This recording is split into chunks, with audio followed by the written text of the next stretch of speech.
হ্যাঁ, কবি ক্ষেতের এই প্রথমে এখন মাটি দেওয়া হইতাছে। না হ্যাঁ, আর কয়দিন লাগবো? আর 15 দিনের ভিতরে খেত ইনশাল্লাহ ঘুরে যাবো গা। হ্যাঁ, আর পাক্কা 1.5 মাসের মাথাতেই কবি ইনশাল্লাহ কাটুন যাবো। আচ্ছা 1.5 মাসের মাথার মধ্যে কবি 1.5 মাসের মাথাতেই কবি কাটুন যাবো। কাটুন যাইব। জি জি। আচ্ছা ভাই সাহেব, আপনি কি আগে কোনো সময় কবি খেতে কাজ করছেন?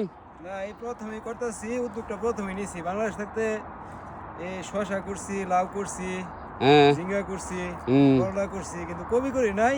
আচ্ছা। কিন্তু এখানে উদ্যোগটা নিচ্ছি, মোটামুটি ভালোই লাগতেছে। হুম। গাছের টেম্পারেচার খুব সুন্দর।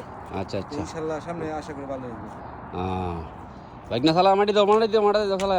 এই 1 ঘন্টার মধ্যে শেষ করে যাইতে হইব গা। উপরে ক্ষেত্র রয়েছে আরো, হেডিও করতে হইব।